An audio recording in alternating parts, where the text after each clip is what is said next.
All right, welcome to another episode of Piecing It Together, the podcast where we take a look at a new movie and try to figure out what movies inspired it. And today on the show, we are talking about one of my most anticipated movies of 2022. It is Alex Garland's latest film, Men, starring Jessie, Buckley, and a whole bunch of Rory Kinnears. And joining me to talk about it, we've got filmmaker Bradley Andrew returning to the podcast, and we got a lot of great puzzle pieces to talk about. You know, Alex Garland projects come up on the show a lot as puzzle pieces, so it's no surprise that there are just a ton of things to talk about when talking about his movie. So, yeah, great conversation coming up here in a second. Before we get to it, I do want to remind you, as always, to make sure you're subscribed to Piecing It Together wherever you listen to podcasts, and follow us on social media at Piecing Pod. Join our Facebook group, Popcorn and Puzzle Pieces. Don't forget to check out our Patreon, the Produced by David Rosen Patreon, where I post bonus and advanced content from Piecing It Together. Actually, this episode's going up on the Patreon as soon as I hit stop and hit export. So this will be up there before it hits the main feed, and you may be listening to it then, or you may be listening to it once it does hit the main feed, which will be timed to when it hits streaming or rental, one of those two things. But yeah, you can check that out. Also, lots of great content from Awesome Movie Year and from my music career. It's patreon.com/bydavidrosen. Check it out. So, with that said, let's talk about Men. All right, Bradley Andrew is back with us to talk about Alex Garland's Men. Bradley, how's it going? Going great, David. How are you doing? I am doing great, and I'm wondering, all men, Bradley? Is it all men? I think it is. Apparently so. Yeah, I think it's a pretty accurate statement. But you know, we'll talk about the movie and about what questions are being asked here. But you know, you had requested to join me on this one a long time ago, so I'm assuming you're a big Alex Garland fan. Yes, absolutely. I've been a big fan of his since before he was even directing films. I've been a big fan of his since back when he was, writing novels, screenwriter, and just ever since he's starting directing his own scripts, it's just been, each film for me has gotten better and better and better. So I was looking forward to this one. Ever since I had heard it and announced, I was just so excited for it. Just everything he does, it seems to just his style and evolution as an artist and as a filmmaker. More so, more than just being a writer. I feel like he's just moving into stranger and more esoteric work, but just evolving and growing as an artist. Yeah, absolutely. And, it's also kind of cool for this podcast itself because Annihilation was our first episode of the show. And so to finally be returning with another piece of his work and another film of his. I mean, obviously Ex Machina has come up as a puzzle piece a lot of times on this show, so there's no shortage of talking about Alex Garland, but to finally get to cover another of his movies is pretty great. But yeah, I mean, we'll talk about, everything about what works and what doesn't work as we're going through the puzzle pieces here, but let's just start jumping in. What do you have for your first piece? Okay, so for my first piece, I figured I would get it out of the way. I know it comes up a lot on the show, but my first piece is going to actually be the original Evil Dead film from 1981 by Sam Raimi. Nice. The reason I bring the film up, there's one shot in the film, and I'm sure you know what I'm talking about, where he definitely uses the Raimi point of view shot, Sure. And I was just so intrigued by that. When I saw that, I instantly thought, Raimi, Evil Dead, is Alex Garland really doing this? And I was reading an interview in Fangoria where he actually brought up the Evil Dead. So I felt justified in bringing it up, especially right off the bat.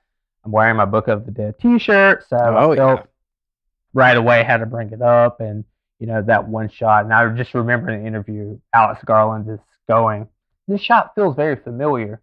Oh, we're doing the Evil Dead, of course." So I felt that would be a great piece to bring up right off the bat, and then just the isolation of Ash in the cabin, and then this character in Men almost feeling isolated in this countryside home despite being in a village full of citizens. There is a bit of an isolation to the film from the point of view of the character. So I felt that also meshed well with the Evil Dead. Absolutely. It's also I had it on my list as well. I mean, I think it's completely warranted here. I mean, you also Absolutely. have this place that's supposed to be a place of like relaxation for the weekend or whatever, and turns horrible almost immediately.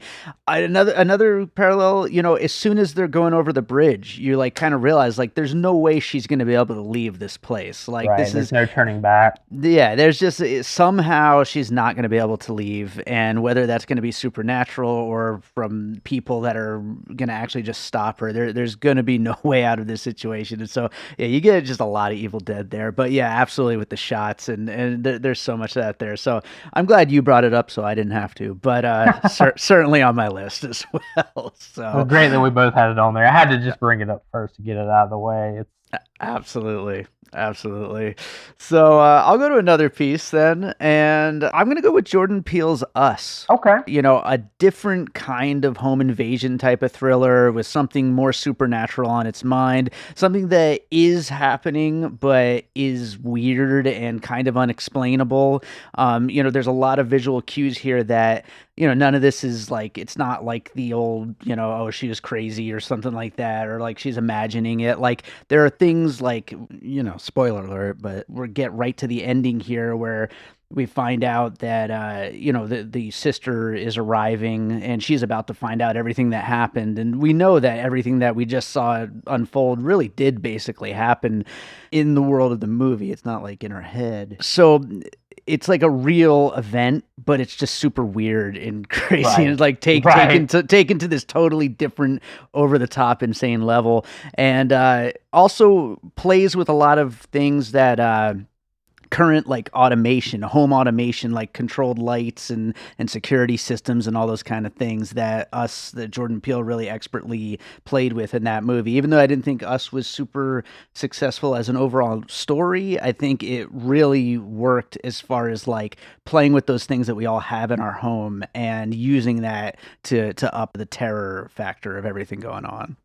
Absolutely. That's a great piece, and I completely agree with that. And I think Alex Garland actually does that a lot too. A lot of his work, a lot of his work is set in the our current times, so he definitely does play around with that, with technology and our fear of technology, the unknown of technology, the evolution of technology, where we're going with our technology. And I feel like he juxtaposes that with the natural world in nature, and especially in this film.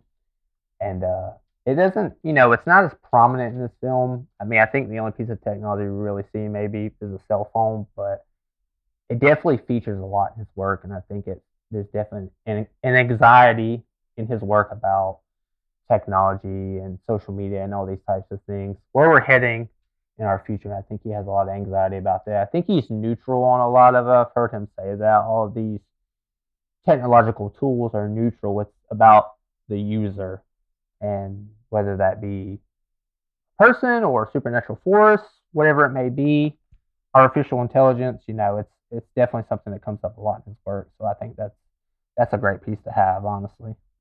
Awesome. Well, what do you got for your next one? My next piece is a recent film. It's David Lowery's The Green Knight.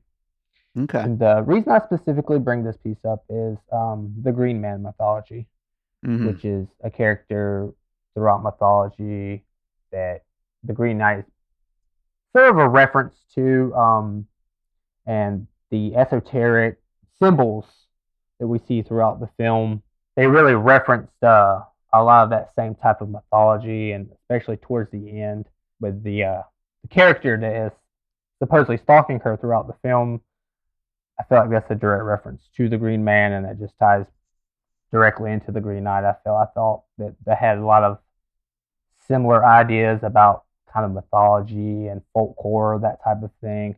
Even though the Green Knight is more of a epic fantasy, it still has that esoteric mythological feel to it, with all the symbols and everything throughout men. I feel like, and the ending directly tied to that mythological Green Man. So I felt that was a great piece to bring up, and it's also A24. Yeah. So that kind of tied in nicely with that. Yeah, it's actually almost surprising that, like, obviously there's plenty of jokes in Facebook groups and stuff like that about, whether Right. A24 makes the movies or, just Yeah. distributes them or whatever. Yes. But it is funny that they would have so many movies come out, like one after another that have those kinds of representations of these folklores or of religious symbolism or actual symbols. And yeah, I had on my list Midsommar, which I guess Right. I'll just jump to, which, just to be telegraphing some of the things that we're going to be seeing later on in the film with various imagery and churches and carvings and those kind of things. That's such a motif through all of these A24 horror films. It's just so strange that they would kind of lean into that in a way. But, aside from that, though, I mean, you do have this character who's going to this small village and literally nobody can be trusted. So, you get a lot of that in the way that things play out in Midsommar as well. And a lot of clues being kind of peppered throughout that may or may not lead to anything. Like you could kind of just be picking out little clues that you're seeing, whether it be from the characters or things within the world that the characters are inhabiting, but they might actually just be kind of red herrings just to throw you off, which is something that I felt a lot with Midsommar, and I feel is being played with here in Men as well, where there's a central story here about this woman. I mean, we might as well just mention it, that her husband has killed himself, or has he, and she has feeling a lot of guilt over it and goes on a retreat, and all these men who may all be the same person are basically torturing her and not letting her deal with her grief. And are those things actually tied to any of what's happening to this character? It's kind of hard to say. Right. And just it speaks to the power of those symbols and the mythology of these stories that are told through folklore and things that, they're still cropping up in film, art, music. All of that still permeates our culture that far removed from those times. So I think it speaks to the symbols, like I said, and the mythology of those characters that we see them cropping up in so many different artists' work. I think with like Midsommar and The Green Knight, now Men, it just, like I said, it speaks to how powerful those folklores really truly are. Absolutely. So what do you got for your next piece? So my next piece would actually be something I heard Garland talk about, which it intrigued me when I heard him bring it up as one of the main influences on this film, and it was Attack on Titan, which he's said in multiple interviews that was the main influence, and I was very curious about how that was an influence. I'm aware of Attack on Titan, haven't seen a lot of the anime, but I'm very aware of what it is and the imagery that it conjures when you hear the title. And like I said, I was just intrigued where exactly he got the influence for it. And when he explained vaguely where it came in, it totally made sense with the ending and everything. And one of the things I found interesting that he said was Attack on Titan takes place in this world that feels slightly almost too absurd, or it's so strange that it's almost, you can't believe it. It's right. The true meaning of surreal, almost, where it's almost ridiculous. It's so strange to the point where it's almost ridiculous, but it pulls it off. And I feel like the film as a whole is that. It's a film that it's almost so hard to believe. Like, did I dream this film? Like, it's so wild. It gets so wild towards the end. It has that same. It's truly dreamlike, and I definitely got what he meant when he was talking about Attack on Titan. Because at first I was just like, "Wow, that's very interesting." I wouldn't have guessed that, but the way he talks about it, and I'm just paraphrasing on what he said, but something similar to that effect. It's just that pushing that ridiculous to the very end of where the extreme it can go, and just seeing if you can pull it off. And I personally think he pulls it off. I think with each film he's been pushing further and further and experimenting more and more, and I think he definitely pulls it off more so than not. And I feel like that's a good piece to bring up, because I know a lot of younger film fans are big on anime, and I thought that was an interesting piece to bring up that was brought up by Garland himself. Just anime in general, with the imagery, a lot of anime. There's a lot of anime that conjures that kind of horror imagery, so I thought that would be good to bring up.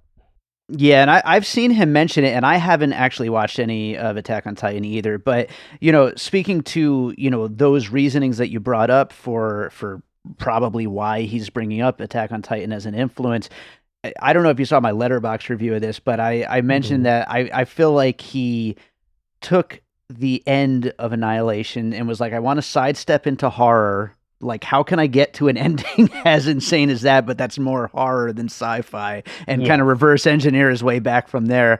And so I feel like that idea mixed with kind of just the weirdness of some of these anime, like Attack on Titan, probably kind of gets you there. It kind of bridges the gap a little bit.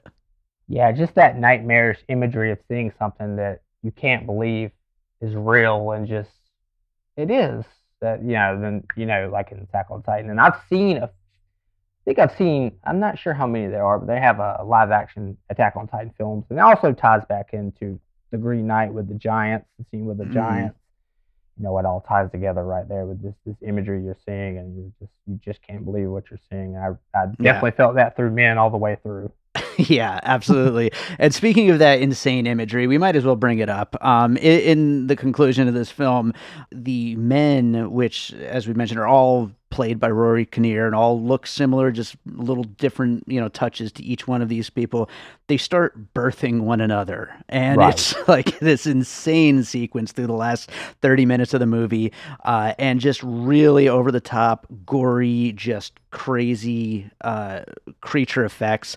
Reminded me a lot of John Carpenter's The Thing. Absolutely. Have it on my list as well. Which will be my next piece. Yep. Yeah, I think it's like the number one, I think, for this movie, even though the overall story is about so much more, about the men and women and all these things that this film is about. I think the number one takeaway you're going to get is like, holy shit, that was a crazy last 30 minutes. Absolutely. And yeah, you haven't really seen like creative mutated creature design like that since The Thing, really. I mean, that's kind of the gold standard for that. It's no coincidence it's the 40th anniversary for The Thing as well, so I had that on my list. And to go with that, I had Cronenberg just in general. Also, Crimes of the Future is coming up. Everyone knows him as the king of body horror, so I kind of had The Thing specifically from Carpenter, and just Cronenberg in general with just that body horror imagery. It's just something you don't see every day, and it's definitely something that I feel like Garland would pull from, because I feel like I've seen a lot of people criticize his film and his films in general, his work in general, for him thinking maybe he's smarter than his audience, but listen to several interviews with him, and he's someone who appreciates genre cinema. I think he likes to deconstruct and toy with genre and try to push it into areas it hasn't gone before, and that may turn some people off. But I do think he's someone who appreciates genre cinema throughout. He just tries to push it. So I definitely could see him appreciating The Thing. And I've never heard him talk about The Thing specifically or Cronenberg, but I could see this being right up his alley. So I think that The Thing is an absolutely fantastic piece to bring up. And I'm pretty sure The Thing came up, I mean, it's so long ago at this point, but in our Annihilation episode, I have a feeling I probably brought it up back That would make a lot of sense. Yeah. So, real quick before we get to your next piece, have you seen this weird, I don't want to call it reevaluation, but a lot of people basically trashing Alex Garland lately? Like, yes. What is going on? Like, why is it that when a filmmaker, has a new movie coming out, everybody has to just pile on all of a sudden? Yeah, I have been seeing that a lot lately. I actually saw some of it today, which, this type of film is very polarizing, and I get that. And it's specifically this film. I feel like this is his most polarizing film that he's directed. I know a lot of people didn't dig Annihilation, but I feel like there's a backlash for this film, even within film communities, of people just piling it on, and I don't get it. I mean, this is kind of a provocateur film. Like, he's going for it. Absolutely, but you have to respect that. You have to respect the ambition. You have to respect artistry, and you have to respect people pushing that, because if you don't have artists pushing that within cinema, we're just going to keep getting the same film over and over again, and you can tell the same story over and over again, but you can do it in new and interesting ways. And I think he he really tries to do that. So you know, the hate that he's getting. I mean, even like I said, if you don't, I totally get people not liking this film. It's definitely one that my fiance saw it with me, and she was just like, "This was interesting. I appreciated it for what it was, but it's definitely my least favorite Garland." And I Mm, understood that yeah. wholeheartedly. I still don't know how I feel about it. I saw it probably like a week ago, and I still just don't know how I feel about it. I'm a little It's, torn you myself, know, but I'm definitely feel like I loved it, but it's one of those things you have to process. And I think with a filmmaker like Alex Garland, he's one of those filmmakers who you can have a reaction, an instant reaction from the theater, and you're going to have one. But I think he's a filmmaker who you need to sit on and just, if you truly love cinema and care about cinema, it's good to just sit with these films and have films that maybe initially I didn't like that grow on me over time. And I think that's an important thing yeah. about cinema in general, just art in general, is just to live with it and respect the artist and just open yourself up to things that may make you feel uncomfortable. And I know this film probably definitely makes a lot of people feel uncomfortable, so I do get that. Yeah, for sure. So what do you got for your next piece? Okay, so my next piece would actually be another recent film, and it is Ben Wheatley's In the Earth. Sure. Yeah. I was actually a big fan of that film when it came out. I feel like it kind of got forgotten about a little bit. Mhm. I think it got kind of dumped at the beginning of last year, and just that folk horror all day long. And Ben Wheatley, another filmmaker who likes dipping in the genre, doing interesting things with genre, and just again, like I brought up with the Green Knight, there's just so much esoteric imagery, just the ritualistic nature of some of the characters in that film, those strange rituals they commit, and Mhm. there is a slightly bit of body horror in the Earth. Just the nature of the film itself, I feel like it would be a good pairing with Men. Certainly, just that visionary type of film where it just hits you. I felt when I saw In the Earth in the theater, it was just like I was immersed in the film completely. So I felt the same way with Men. Yeah. Just solely based on that immersive quality that Ben Wheatley. He's more hit or miss.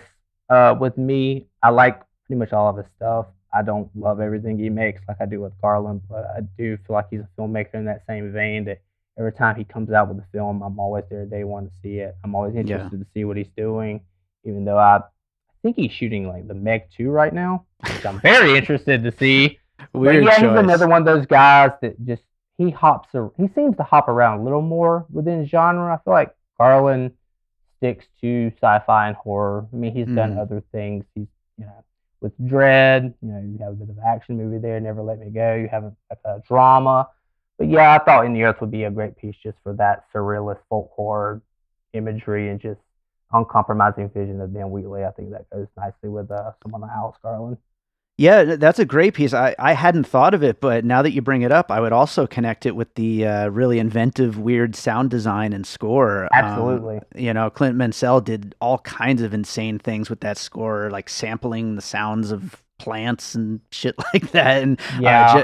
Alex Garland collaborating again with Ben Salisbury and Jeff Burrow for another weird one. Yeah, I wanted to bring them up for sure. Yeah, Yeah, I love like they're probably one of my most influential film composers at the moment right now for my own work. So definitely. And they also tie back to Ben Wheatley because I think they've done a few films with him. I know they did Free Fire. They did some work on Free Fire and maybe High Rise. Maybe the only two, but I know they've mhm. worked with him as well. So that ties back to Ben Wheatley.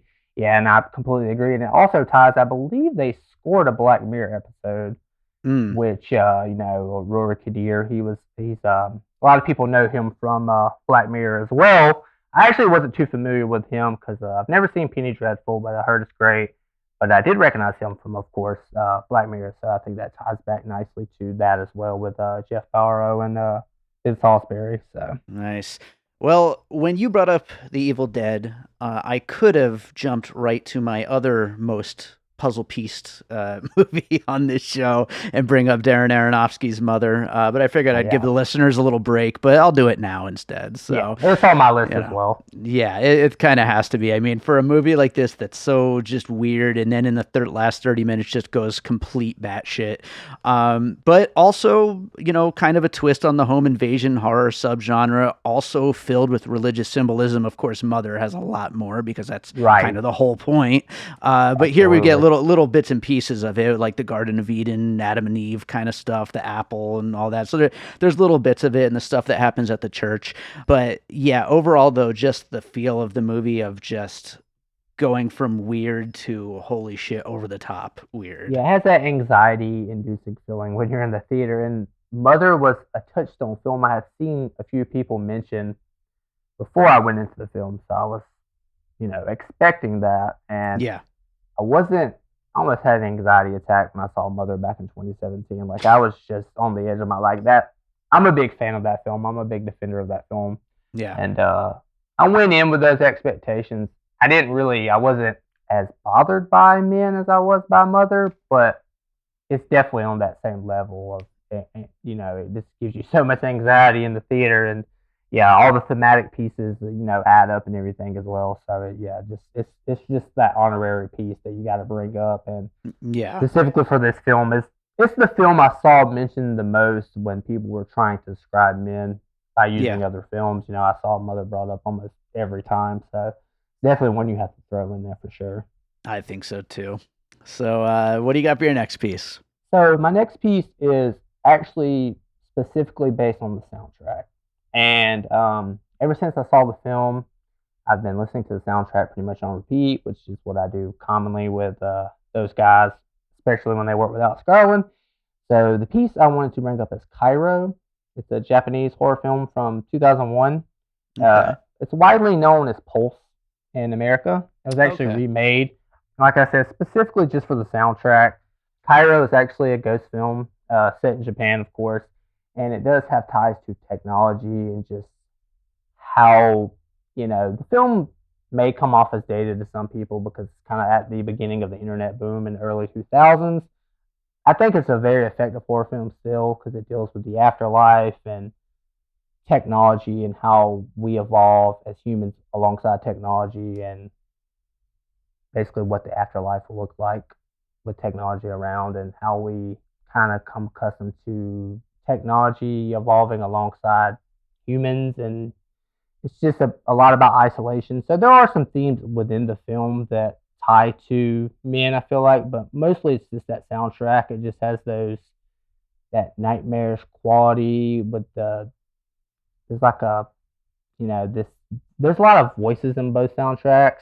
Yeah, a lot of things being done with the human voice. Creepy, ethereal voices. If you listen to a couple tracks from Cairo, you could definitely put them side by side with some of the soundtrack pieces from Men. And I heard Alex Garland talking about how they manipulated Jessie Buckley's voice as well with the scene with the echo and everything. So I think there's some echo throughout the film that you not sure if you're hearing or if it's still just echoing from earlier in the film because the film gets so weird. So I think they used that type of technique throughout the score just to kind of mess with you while you're watching the rest of the film. But yeah, solely based on the soundtrack, I would recommend Cairo. But it's actually one of those horror films. It's one of my all-time favorite horror films. It's just so creepy. It's so the atmosphere is so strong, and it's just such a oppressive film as well. And I feel like Men is certainly one of those as well. Yeah. So, like I said, not a lot of thematic. You could find thematic similarities between the actual films, but just that soundtrack. I just love a good horror soundtrack. And when you just put it on, and it gives you goosebumps. I feel like Men, the soundtrack to Men, definitely has those qualities. Nice. Yeah, I haven't listened to it on its own yet, but yeah, like I said, I love their work. Highly recommend. I'm going to. Yeah, I would say honestly, Ex Machina and Annihilation scores are two of my most listened to of the. Drock is also very good. Yeah. Have you heard Drock? No. Drock is a little bit of a tangent, but it's the unreleased soundtrack that they did for Dread. It wasn't used, Okay. but they actually released it under the collective title Drock, and it's fantastic, especially if you love the Xbox and the soundtrack. It's somewhat similar to that. It kind of predates it, of course, but yeah, if you definitely dig those guys and that work, then you'll definitely love Drock for sure. Oh, I'm gonna have to check that out. Absolutely.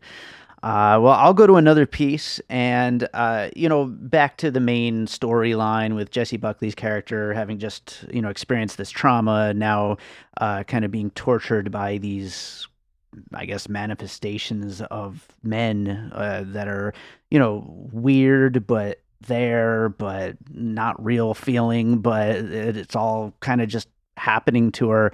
I thought of it. I thought of Stephen King's Oh, It, really Stephen King in general, but hmm, like the idea that there's this thing that kind of feeds on, the person's specific fears and the person's specific traumas. And can you really explain why it manifests in the way it does? No, you simply can't. It's just that's what happens in this particular movie. So this is, you're not going to get a specific answer as to why it looks like that or why it can do that. But it just is this thing that comes out and is really cool horror movie magic, but it's really there more so to kind of create the point of the whole thing. absolutely, yeah, that's I wouldn't have never thought of that on my own, but now that you're describing it like that, I definitely can see that correlation between those. Nice. Just that abstract manifestation of fear, almost. What it's almost like the characters, the fears are manifesting through these. I don't even know what to call them. Yeah. Are they men? Are they creatures? I mean, Right. It's hard to say. it's hard to say. Yeah, certainly. Yeah, Yeah. And of course we're, two men talking about it. So exactly, that also makes it exactly, a little bit different. So, absolutely. Yeah. which will tie into my next piece. But let's go to your next piece first. Okay. Well, my next piece is Hour of the Wolf by Ingmar Bergman from 1968. I don't know if you're very familiar with Bergman's work. He was certainly prolific, Mm-hmm. titan of cinema, godfather of this type of cinema, art house cinema. Hour of the Wolf is widely considered one of the only Bergman films that's horror. I mean, I find a lot of his films horrifying in Mm-hmm. certain regards, but this is the one that people always go to as the one horror film Bergman made, and it's probably my favorite Bergman. I haven't seen everything by him, but it's definitely one that's has a lot of very strong imagery in it. Very abstract. It's a black and white film.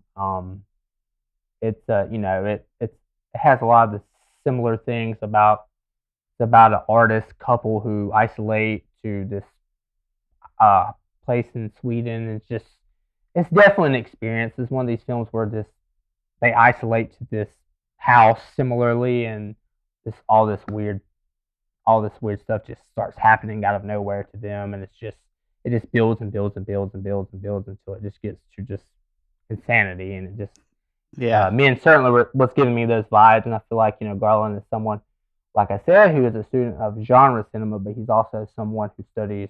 I feel like he studies world cinema, and I see a lot of Tarkovsky in his work too. Mm-hmm. Even though Tarkovsky never really made anything that explicitly horror, I feel like the scenes, just of there are scenes in this film where Jesse Buckley's character is just walking through nature and absorbing that, and I really felt some Tarkovsky influence from that as well. Just those two world cinema masters, I just feel like that DNA is just ingrained in Alex Garland, and just pretty much most filmmakers today have that ingrained in them, even if they don't want to admit it. But I Right. feel like specifically Hour of the Wolf would be a good piece, but just Tarkovsky in general, just for that poetic look at nature and just the Mm. juxtaposition of the natural world with the ever changing world as we go through time. So I felt Sure. like there were two interesting pieces to bring up in the film. This, you know, polarizing to bring up two kind of titans of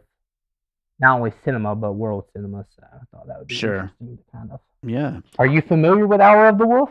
I'm familiar with the movie. I've never actually seen it, but like I Hmm. know of it, and I would imagine that it is a pretty big influence on like most of our puzzle pieces here today. Right, You for know what I sure. mean? Yeah, So yeah, absolutely. it's like you could draw that line between it and a lot of the things that we've talked about, Mother, Yeah. and even Yes. Evil Dead and the Thing, Yeah. like all these kind of things that just ramp up that craziness right up to the end in a isolated place. Absolutely. So awesome. I will go. I'll go to my next piece, which is I would say my biggest kind of gripe with men. I'm going to go with Promising Young Woman as my Okay. next piece, which another movie that explores the is it all men? Like Right. what is going on with men right now, and another movie that I feel like doesn't necessarily have an answer for that. You know what I mean? And Yes. the Yes. the question of why is Alex Garland making this movie is something that kind of weighed over this whole movie for me. And I don't know how you felt about it, but like, certainly he's an artist and he can make whatever movie he wants, but I by the end of the movie, and it's been now 4 days since I've seen it, and I've been sitting with it and thinking about it, and I still haven't figured out why is he making this movie. And I kind of like, it's a little more obvious why Emerald Fennell made Promising Young Woman, but it still doesn't really get anywhere, I would say, by the end of the movie. Right. It just kind of happens, and it's like, well, that was that. And I kind of feel the same way with Men, and I don't know how you feel about that. I definitely can feel that. I definitely feel where you're coming from. Pretty curious about how this film came about with Alex Garland. I know I've heard him say before that most of the things he works on, I don't know if this is just for the films he's directed or the films he's written in the past, but he usually starts with a theme of something. He just gets so obsessed with it and just so obsessed that over time he just churns, churns, churns, churns. I think with something like Annihilation, he has the book as a jumping off point, and he's exploring self destruction. That's kind of the thing he's obsessed with in that film. And I'm just very curious about why he got so obsessed. I mean, it's easy to see, and why he would be obsessed with something like toxic masculinity, but just curious what pushed him over the edge to make this film and to Sure. make it this visceral, this intense. And like I said, you know, it is interesting. I know he has another film already in production called Civil War. Hmm. Just based on that title, I can only guess what Yeah, the film's sure. going to be about, and current landscape we're in. So it's not, it's not exactly subtle, but I do think sometimes that you do need something this intense and just this in your face. As to whether he should be making films about this, I mean, that's not for me to say, but I do appreciate, you know, him making a film like this, whether he should be allowed to or not. I think he should be allowed to make what he wants as an artist. Absolutely. We can have the conversation on whether or not it succeeds or not. Ultimately, I do think he succeeds. Maybe not 100%, but like I said before, I would rather an artist have those intentions, just go for it. I'd rather see filmmakers try something new and fail rather than just the same thing over and over again. So, Yeah. someone willing to experiment, a filmmaker like him willing to experiment, I'll always give it a chance. Yeah. Yeah, there's a lot of talk lately about like whether like the Me Too pendulum is going to start swinging back the other way, especially with like the Johnny Depp Amber Heard case right Right, now and right. everything, and like maybe this movie keeps the conversation going, even if it's Absolutely. not 100% successful for some people, it at least keeps it in the ether and keeps it as part of the public conversation right now. So I Absolutely. think there's definitely a reason for it. It's just a matter of whether or not that reason is fully expressed in a way that everybody is going to accept. That is the question that we'll see as people continue to watch this movie. Absolutely. So what do you got for your next piece? So my next piece actually came to me almost right after seeing the film, and it's not a film, but it is a music video. It is "Come to Daddy" by Aphex Twin, directed by Chris Nice. Cunningham.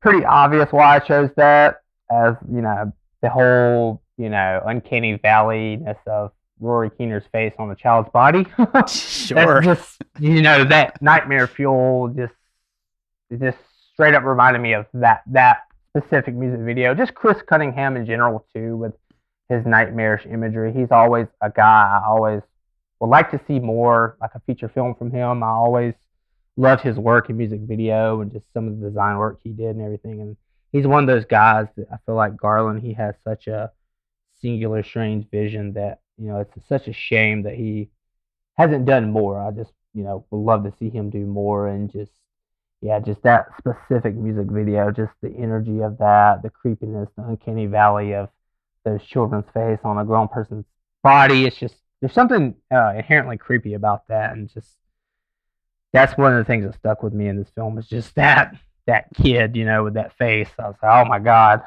so haunting. I think just there's something about the way they did it too. I'm not sure entirely how they did it. It looks pretty CG to me, but something about it is just super. It's even more creepy like that to me. This has, it almost doesn't. It doesn't look real, but I think that's part of the point. Yeah.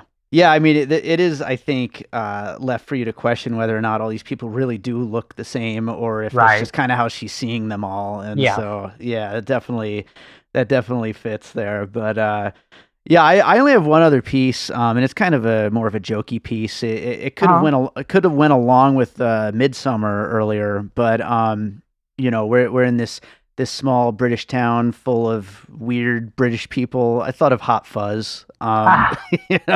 Although working together for the greater good, of course, the patriarchy. So, maybe a little jokier, but, same kind of thing.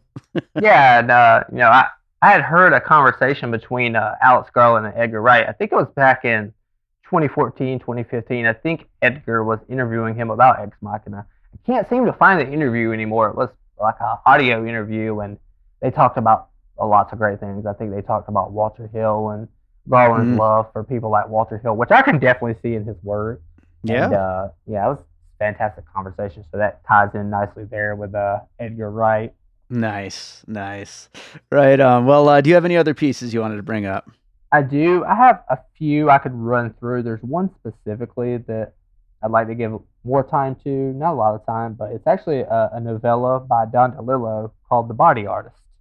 Okay. It's from 2001. It's 128 pages, very short. I might even be able to read that one. Yeah, it's excellent. Don DeLillo is just one of those writers who just, he just conjures up this such strange imagery. But, it's the thematics of, it's about a performance artist who moves to an isolated type country house after the suicide of her husband. And, it's just, I don't really want to spoil the book for you, but it's a very, very similar setup to Men, and it just gets very wild, and it has a lot of very similar imagery in it, and just the thematics of it I thought were interestingly similar. I don't know if Alex Garland's ever read it. I'm sure he's a Don DeLillo fan, but it's a good breezy read. It's very strange.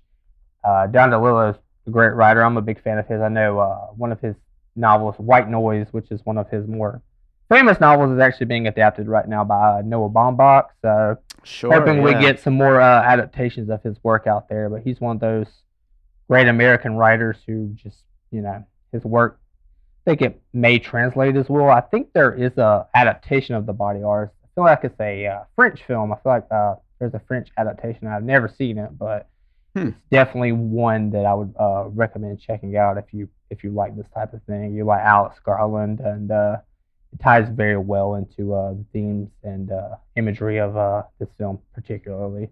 Awesome. And then the other pieces I had, they're just more general. Like I had survival horror video games, just as in the general sense. I know Alex Garland is a big gamer himself. He puts a lot of references to video games in his work. He's even said that 28 Days Later was inspired by him playing Resident Evil. And, I just got vibes from like Silent Hill and games like that. Just the atmosphere, just like I said, the survival horror video game genre as a whole, the folk horror genre as a whole. I mean, you can just go through countless films, through folk horror, just that atmosphere he brings to it. Just those two in general. And the only other piece I really had as a whole piece was 2020's I'm Thinking of Ending Things. Mm. Actually, Jessie Buckley. I really think she's, you know, that was the first thing I really remember seeing her in. I thought it was such a fantastic layered performance. Like she does so much in that film, and like similarly she does in this film. It's very subtle, but just the range she has in this film and that film, and the thematics between both. I feel like Charlie Kaufman and Alex Garland are two people who come from a similar, let's say, headspace, but just the way they approach the material. And I know that Alex started as a writer. He started as a novelist.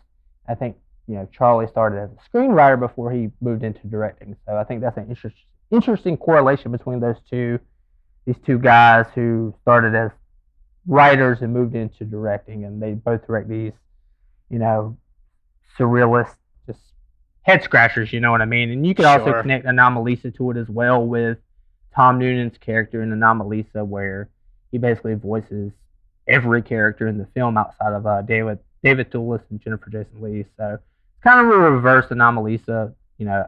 Outside of the voices, you have the faces in this film. Yeah. But I thought there were two interesting correlations. And of course, bring up Charlie Kaufman on any podcast because it's always great. So, but just simply Jessie Buckley, just the choices she's making right now with the film she chooses is just excellent. I feel like, and really excited to see where she goes. Oh yeah, she's one of my favorite current actresses right now. Absolutely. She's so good. Yeah. By the way, Anomalisa, I think I mentioned it on our trailer episode when we mentioned Men, because that same reason. Sense. Yeah, I completely forgot about that, but that is totally makes sense for having like one actor that is playing all these characters in such a creepy way, Yeah, and I actually had a question I wanted to pose to you. I was reading an article with Alex Garland recently where he said that he has done so many films back to back, and he was thinking about retiring from directing and just going back to writing. And I thought it was interesting to go back to that. So I was curious, like any filmmakers you would like to see, kind of if he did do that, take on some of his work. Are there any filmmakers out there that you would like to see him collaborate with, like as a director? I know he worked with Danny Boyle mostly before becoming a director, but sure. Are there any contemporary filmmakers out there that you think would mesh well with his writing? I mean, the first thing that comes to mind is Brandon Cronenberg. After seeing Possessor a couple of years ago, that I feel like would really fit. Maybe, we talked so much about how many A24 vibes this movie has, but I mean, maybe one of those, like an Ari Aster or like, somebody, what's his name? I'm drawing a blank. It Comes at Night. Trey Edward Schultz. Maybe like a Trey Edward Schultz or something like that. One of these kind of like filmmakers that does like weirder, more uncompromising kind of things that, are not too invested in whether or not the audience likes it necessarily, Yeah, and I really hope he doesn't retire from directing. Like I said, I know I don't know if you saw Devs. It was the series he did in 2020. Yes. I thought that was absolutely fantastic as well. Worth mentioning. Yeah. The filmmaker that I kind of put him up there with. I don't know how much of a fan you are. He's doing a lot bigger. His work has gotten a lot bigger and bigger. But Denis Villeneuve. Recently we had Dune. I think they kind of exist on similar planes. Of course, Denis, he's working on larger budgets right now, with Dune, but, after he's done with his, hopefully we get 3 Dune films, but I would love to see him go back to something smaller, something more grounded, and, I could definitely see him being interested in doing something scripted by Alex Garland. He actually, I was listening to another podcast where he had mentioned Alex Garland as one of the contemporary filmmakers he's most excited about, so I thought that would be, something very interesting to see. I'm a big fan of both of those guys. They're two of, contemporary English language filmmakers I would consider 2 of my top favorites. So I would definitely love to see a collaboration between those guys. I think that Garland could really push Villeneuve to do something interesting that he hasn't done before, and just get back into that space. I know he has a lot lined up after Dune already. But I would Yeah. definitely love to see that collaboration happen. I think that you can only get interesting results from that. Yeah, that would be a great example. And it's a really good comparison, too. I mean, they're both like big idea filmmakers Right. who also love to use big scores. So, big use of music and sound design and all that stuff. So, yeah, for I sure. think Denis hasn't written. I think he helped do some screenplay work on Dune, but ever since his early films, I think he's kind of adapted a lot of other people's scripts. So I think it would be interesting for him to work with a writer that's so much of a filmmaker themselves, outside of just being a screenwriter. Someone I would love to just see that. It could be too much, but Yeah. it would definitely be an experiment I would like to see for sure. Too much of a good thing. Well, Right. I'll read down our finished puzzle list here, and then we'll wrap this thing up. But in talking about men, we talked about The Evil Dead, Us, The Green Knight, Midsommar, a lot more A24 as well. Attack on Titan, The Thing, David Cronenberg in general, In the Earth, Mother, Cairo or Pulse, It, Hour of the Wolf, Bergman, Tarkovsky, bunch of that stuff. Promising Young Woman, the Come to Daddy music video by Aphex Twin, Hot Fuzz, The Body Artist, survival horror video games, and Silent Hill, bunch of folk horror as well. I'm Thinking of Ending Things, and Anomalisa. And I mean, we were kind of getting into it while talking about, his potentially retiring from directing and just writing again. But are there any other like things you wanted to mention about Men before we wrap it up? No, I think that about does it. I would just, recommend people see it. I would love for, it to make money. It's not going to be everything everywhere all at once. But I would just tell the audience just to, give it a chance. If you don't agree with it or you don't like the ideas it's presenting, just accept it, move on. There's no need to, pile onto an artist. I mean, we really need filmmakers out there to just be pushing the themes and just the evolution of film. We need more original voices out there, and we need these films to do well. So I just say support independent cinema, art house cinema, just as much as you support mainstream cinema, and I think that's very important. Yeah, and if something is weird in a way that you didn't want it to be weird, that's a good Right. thing. Don't be Absolutely. mad about that. Yeah, you cannot agree with the filmmakers, but I think you should always put that first. And if you want original films, you should support them. So I think even if you think you may not like it or you end up not liking it, at least you're supporting that type of cinema. At the end of the day, you support it more, the more we'll get of original voices by Alex Garland. So Absolutely.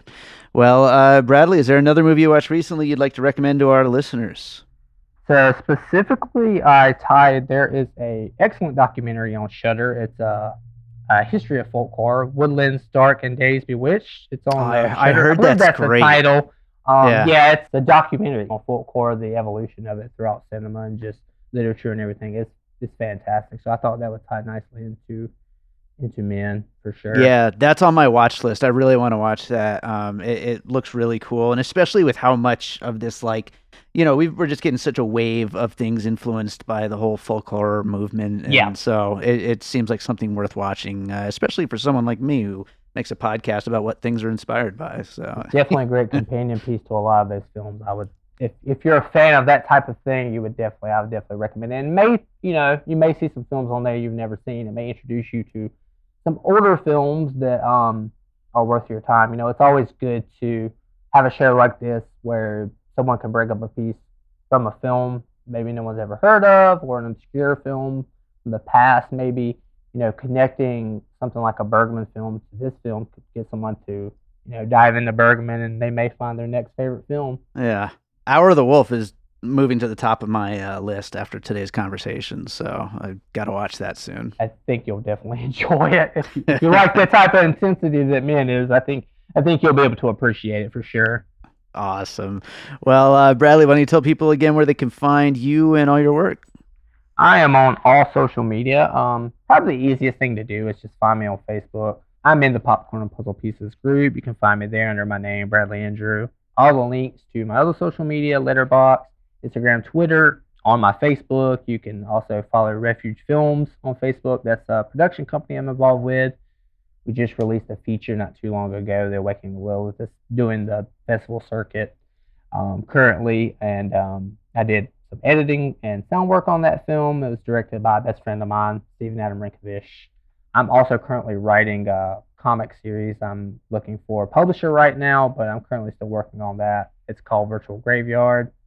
If you're into a lot of the films we talked about here today, you probably dig it. Like I said, I'm looking for a publisher, but always working on exciting, interesting films and art, trying to just get things out there in the world. So yeah, always interested to talk to people, new people about films and everything on social media. So yeah, I'm there to talk.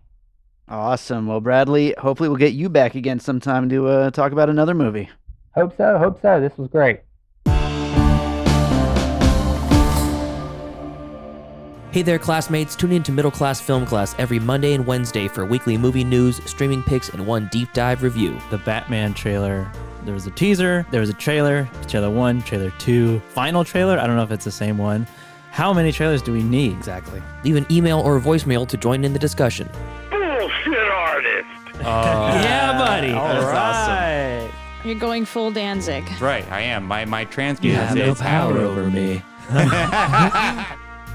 All right, I hope you enjoyed that conversation about Men. Thanks to Bradley Andrew for joining me on that one.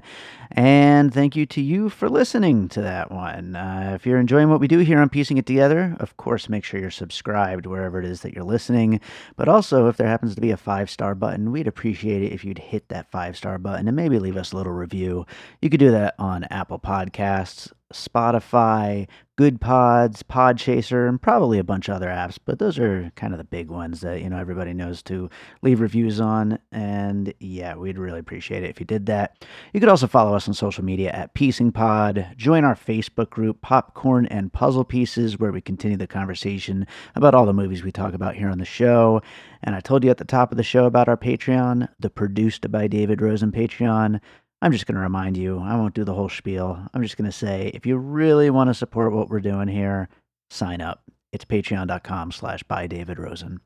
So, let's close this thing out with a piece of music. And, we talked during the episode about the awesome Jeff Barrow and Ben Salisbury score there, who scored Alex Garland's other films.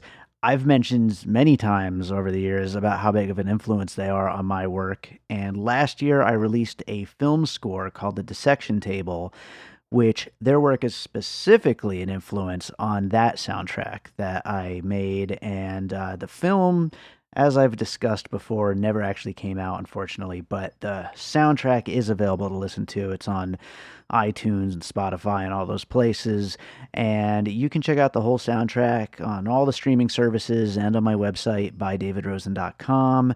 I'm going to play a track from that, which again is very heavily inspired by the people who make the scores for all these Alex Garland films, and this track is called Cadmun. And again, it's from the Dissection Table. Hope you enjoy it. We'll be back with more Piecing It Together real soon.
an All Points West production, produced by David Rosen in Las Vegas.